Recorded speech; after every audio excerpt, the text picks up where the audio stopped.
दोस्तों आप सभी का वेलकम है, स्वागत है मेरी नई वीडियो में। और जैसा कि आप जानते हैं मैं हमेशा की तरह इंग्लिश टू हिंदी आपके सामने न्यूज़ लेकर के आता रहता हूं। और इसी सिलसिले में ये आपके सामने एक बहुत बड़ी न्यूज़ आपको नज़र आ रही होगी। जैसा कि आप जानते हैं कि इस वक्त पूरे चाइना में इस कोविड की महामारी फैली हुई है।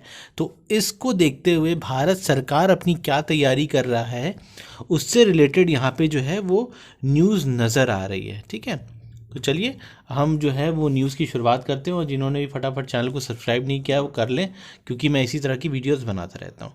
Government waits RT-PCR for flyers from China for other Asian nations. तो ये गवर्नमेंट का यहाँ पे आप समझ गए, इंडियन गवर्नमेंट की बात हो रही है। वेज का मतलब होता है यहाँ पे कंसीडर करना। ठीक है, RT-PCR एक तरह का टेस्ट होता है जिसमें पता चल जाता है कि पेशेंट कोविड पॉजिटिव है या निगेटिव है। फ्लायर्स मतलब जो कि यात्री होते हैं, विमान के जो यात्री होते हैं उनके लिए यूज़ किया जा रहा है। कहाँ के लिए? China and for other nation Asian nation. तो ऐसा बताया जा रहा है कि गवर्नमेंट कंसिडर कर रही है, इंडियन गवर्नमेंट कंसिडर कर रही है RT-PCR टेस्ट जो कि फ्लाई करके आ रहे हैं कहाँ से? चाइना और 4 अदर एशियन नेशन से। तो आगे चल के न्यूज़ में पता चल जाएगा कौन से वो 4 अदर नेशंस हैं। ठीक है, यूनियन हेल्थ मिनिस्टर, जो यूनियन हेल्थ मिनिस्टर हैं, अपने हेल्थ मिनिस्टर हैं, उनका नाम है मनसुख मंडालविया। ऑन सैटरडे के दिन सेट द गवर्नमेंट, उन्होंने बोला कि गवर्नमेंट इज कंसिडरिंग मतलब विचार कर रही है मेकिंग RT-PCR टेस्ट मैंडेटरी। मतलब ये विचार कर रही है कि RT-PCR टेस्ट को मैंडेटरी कर दिया जाए, कंपलसरी कर दिया जाए। किसके लिए? पैसेंजर्स जो यात्री आ रहे हैं, अराइविंग इन इंडिया, जो इंडिया में आ रहे हैं कहाँ से? चाइना से, जापान से, साउथ कोरिया से और थाईलैंड से। ठीक है, एक बार फिर से मैं ये जो 4 नेशन बताए गए थे वो 4 नेशन यहाँ पे आपको नज़र आ रहे हैं, जापान, साउथ कोरिया, सिंगापुर और थाईलैंड। ठीक है, in the wake of the search मतलब कि रश हो रहा है, जल्दबाजी हो रही है। ठीक है, किसके लिए? Of COVID-19 infections in these countries, जो कि एक तरह का जो महामारी फैली हुई है उसमें एक जंप आया है। ठीक है, और इसके मद्देनज़र जो है यहाँ पे इन 4 कंट्रीज़ के लिए के यात्रियों को यहाँ पे आपको कोविड टेस्ट करवाना पड़ेगा।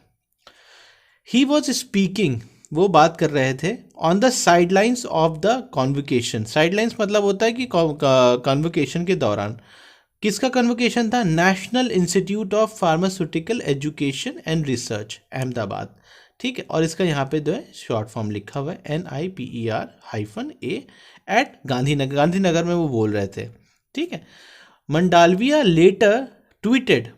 ने लेटर जो है वो ट्वीट किया, बाद में ट्वीट किया that at Delhi international airport, मतलब दिल्ली इंटरनेशनल एयरपोर्ट पे sample testing for passengers arriving from China, Hong Kong, Bangkok, Japan, south Korea and some other countries was initiated on Saturday. उन्होंने ये जानकारी दी, उन्होंने ये बताया कि जो सैंपल टेस्टिंग है पैसेंजर की जो आ रहे हैं चाइना से, हांगकांग से, बैंकॉक से, जापान से, साउथ कोरिया से और सम अदर और भी जो अन्य कंट्रीज़ हैं, अन्य देश हैं।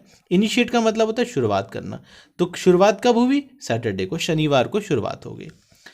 Filling up air Suvidha form to declare the health status will be made mandatory. उन्होंने बोला कि जो फॉर्म भरना होगा, एयर सुविधा फॉर्म को भरना जो है और अपने हेल्थ के बारे में, स्टेटस के बारे में जानकारी देना क्या हो गया? मैंडेटरी हो गया, कंपलसरी हो गया, अनिवार्य हो गया है for passenger coming from these countries. कौन सी कंट्रीज? जो मैंने अभी आपको यहाँ पे सारी कंट्रीज़ के नाम बताएं, उनके लिए इन्होंने क्या किया है? अनिवार्य कर दिया है कि आपको आना है तो एयर सुविधा फॉर्म भरना पड़ेगा और अपने हेल्थ के स्टेटस देना पड़ेगा। ठीक है, आफ्टर लैंडिंग मतलब इंडिया में लैंड होने के बाद, दे विल अंडरगो मतलब उनको जाना पड़ेगा थर्मल स्क्रीनिंग के लिए जाना पड़ेगा।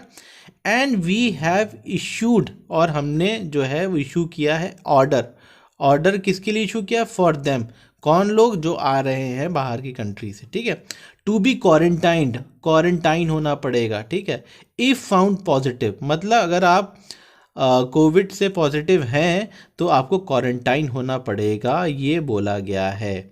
ठीक है, और ये बोला, और अगर आपके पास with fever on their arrival in the country, उन्होंने बोला अगर थोड़ा सा फीवर भी होगा तब भी जो है आपको क्वारंटाइन किया जाएगा। किसने बोला? सेड मंडालविया। तो ये पूरी जानकारी थी जो मैं आपके सामने लेकर के आया हूँ। आपको फिर से मैं एक बार दिखा देता हूँ, ये हेडलाइन है, ठीक है, और ये थी पूरी खबर। Thank you for watching this video.